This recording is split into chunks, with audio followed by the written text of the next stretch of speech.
Entitled Family Tried Steal My Dogs.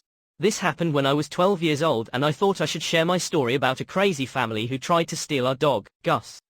We lived on a big farm out in the middle of nowhere.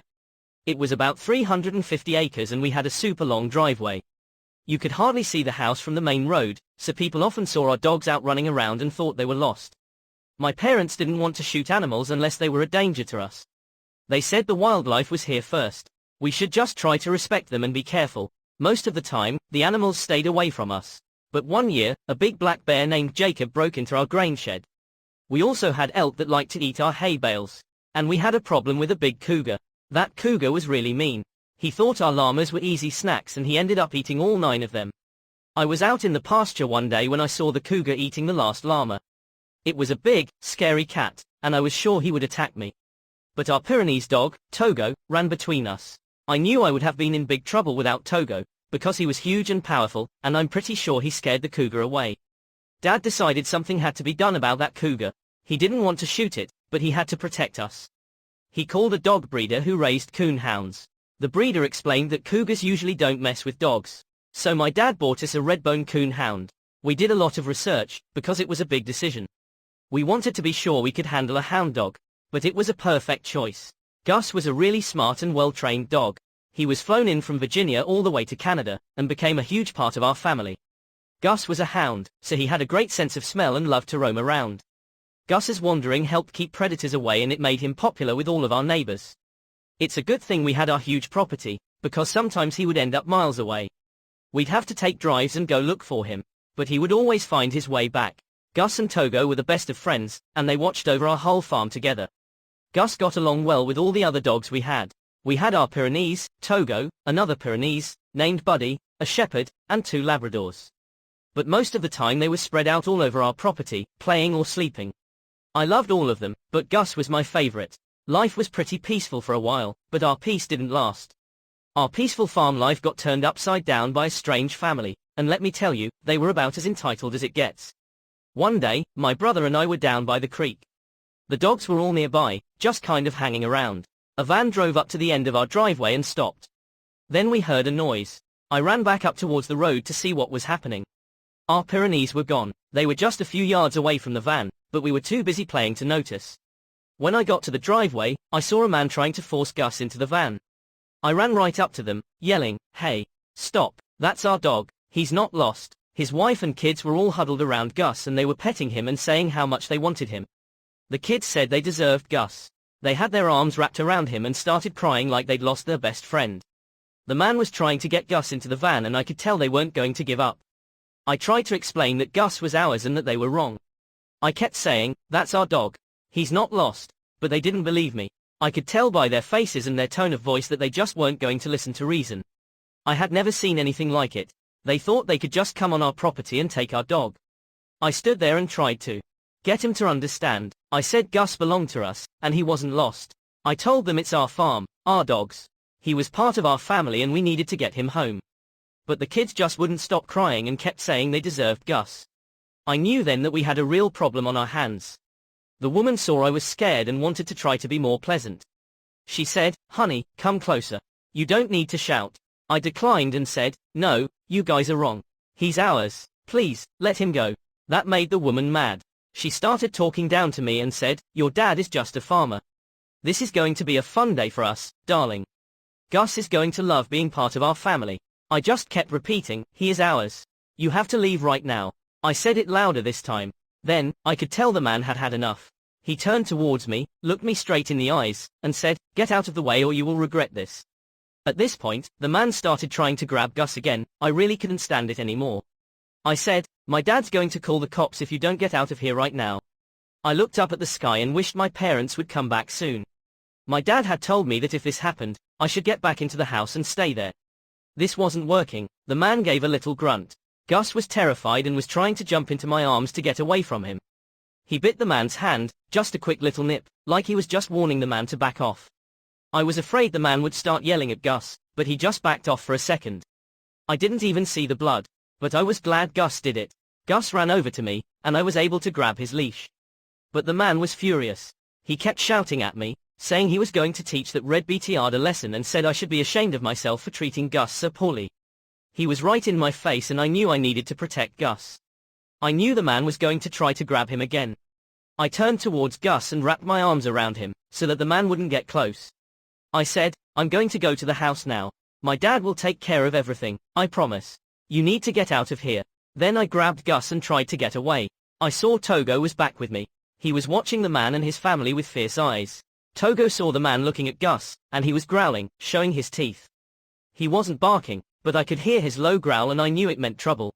I told the man he had to leave, and said again that I was calling my dad, but the woman shouted, go get him. I don't want to leave until we get that dog. Gus is ours now, he doesn't belong to you. I knew things were about to get worse. The man turned to walk towards me. He said, don't try to fool me, kid. I'm a big man, but you don't scare me. I am taking this dog, and your father will wish he had never let you even get near a dog. You have no business raising a dog. The man stopped a few feet away from me, but I could feel something was different. There was something in the man's voice that wasn't right. He didn't seem to care about being polite anymore. His eyes were like a wild animal, and he was completely out of control. I didn't know what to do. The man came closer and I could see he was going to make a move for Gus again. You just have to go. Just leave us alone and this will all be over. Don't make me angry, little girl. You have no right to stop me.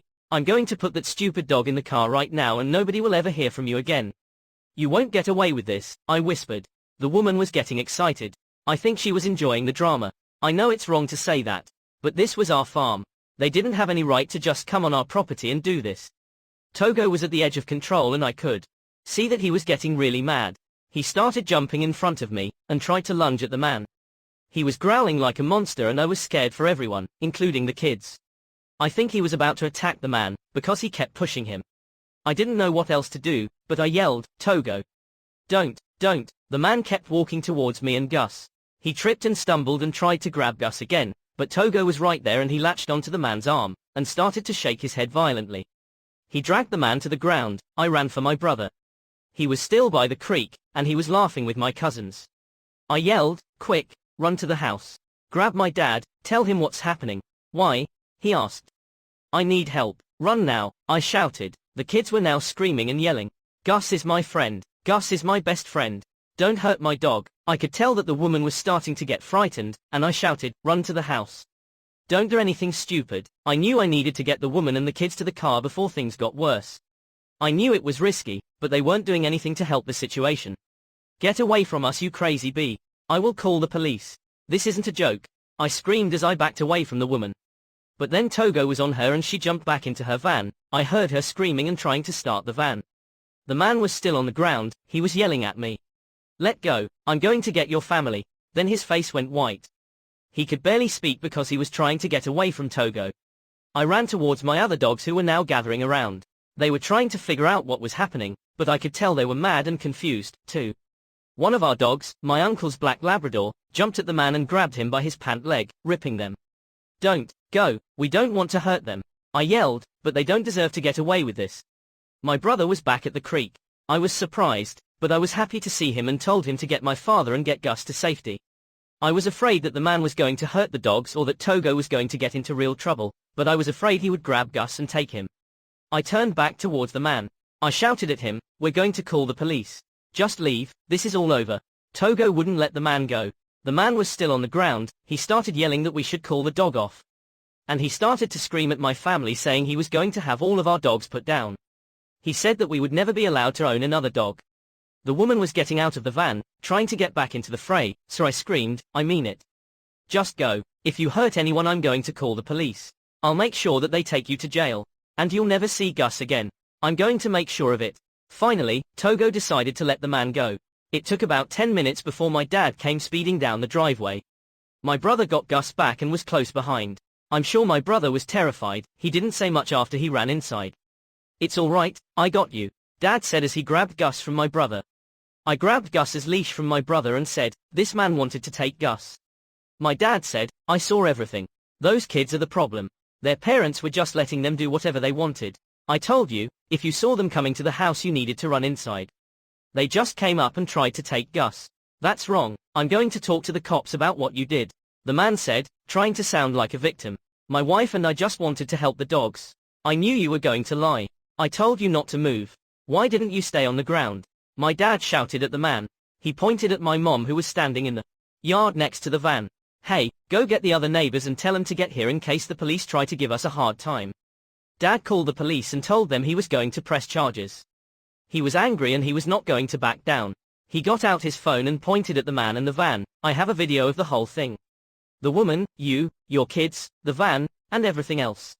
This whole mess is going to get cleared up, so just calm down. I was shocked. We always told people not to video our families' lives, we just weren't comfortable with being filmed. I knew the cameras were on our land, but they were meant to keep an eye on things and maybe scare off the cougar, not capture things like this. My dad went over to Gus. He took a deep breath and then knelt down to talk to Gus. Good boy, you saved us. I'm glad they didn't take you. And Togo, you did an amazing job. You did just as I trained you to do. You protected the farm, and that little girl. Dad praised him and gave him a few pats. Togo was still barking and watching the family and seemed to be a bit angry that the man got away. The cops arrived first. I wasn't sure why, because I thought the man was hurt pretty badly, but they told him he had a cut on his arm. Then, they told my parents they had to take the man to the hospital, and they put him in the back of the ambulance, but he kept complaining and saying he was a victim of a violent family. He said I had threatened him and he wasn't going to back down. But I told them I hadn't threatened him at all. My mom was shaking her head. I thought we had agreed to let the police handle it, why is she getting involved? The woman didn't know what to do. Her kids were crying again, and they kept yelling that they deserved the dog and they weren't leaving without Gus. Are you alright? Is there anything else you want to say? One of the cops asked. They are all crazy. This family has gone nuts. You need to take this up with the lawyers, one of the cops said and patted the woman on the arm. We're going to take you guys back to your van now. She nodded and said, okay. That's fine, we'll get a dog soon anyway, thank you officer, maybe someone can find a stray, and then she sighed and turned to her kids. We'll just have to wait a little bit longer. I went over and patted Togo. Good boy, I'm so glad you're okay. You saved me. They are going to jail for sure, I said, trying to sound tough. But Dad, you said they wouldn't leave without Gus. That they had been to our place before. I said, how could you let them leave, when they stole Gus? I didn't let them leave. I am sure this isn't the first time they tried something like this. They will be in court, and you'll get your dog back. That family is getting everything they deserve. Remember what I told you. Don't run out on the driveway if you see that family around. I think you're just as tough as I am. And I'm not afraid of anyone. I didn't really believe it. I could tell he was frightened, too, but Dad just gave me one of his knowing smiles and patted me on the back. I tried to calm myself down and I put Gus in his dog bed, to give him some rest, and I gave him a treat. We waited for the other neighbors and they talked to the cops, as soon as the ambulance left. They were both upset, but they seemed relieved that nothing bad had really happened. Those kids will do anything to get a dog. You should have heard what they were saying. That's what they tried to do to my grandson, one neighbor said. They must be so hungry for a dog, if they're stealing dogs. My other neighbor chuckled. I thought they must be a very cruel family. I wanted to help Gus and Togo, but what was the worst part of this whole experience was that they would keep coming back to our farm. I had no idea what my dad was going to do about them. But they would come back, there was no doubt in my mind, because all those times, my dad made sure our dogs had their information tags and even went out to the edge of the property, and yelled to scare him off. That family really thought they could take whatever they wanted. I hated them for what they did, but my dad made me feel better. We were safe, he said, and no one was going to be taking any of our dogs again. And I could tell my dad was serious. He was the toughest farmer in our area. Later that night, my dad said, we need to do some work, and get Gus a new microchip and a tattoo. We're going to put some fences up around the creek and around our woods so Gus and the other dogs won't be able to wander off and go places we don't want them to go. So, we can't play in the creek anymore. What about Togo? I was surprised. That is an interesting question. You know that this was almost a terrible tragedy. We will work on a solution. But for now, no more creeks. I just need you guys to be very, very careful. A couple of days later, my dad received a call. It was the police. They said the man had gotten the stitches and the family was on their way home. They said that the police gave the family a warning. We were supposed to get a letter from the lawyer. Later that night, my dad's friend called us and asked us to have dinner. The kids that had tried to steal Gus had gotten caught up in the same drama with his dog, Buddy. Buddy had a long collar and it looked like the kids tried to take Buddy too.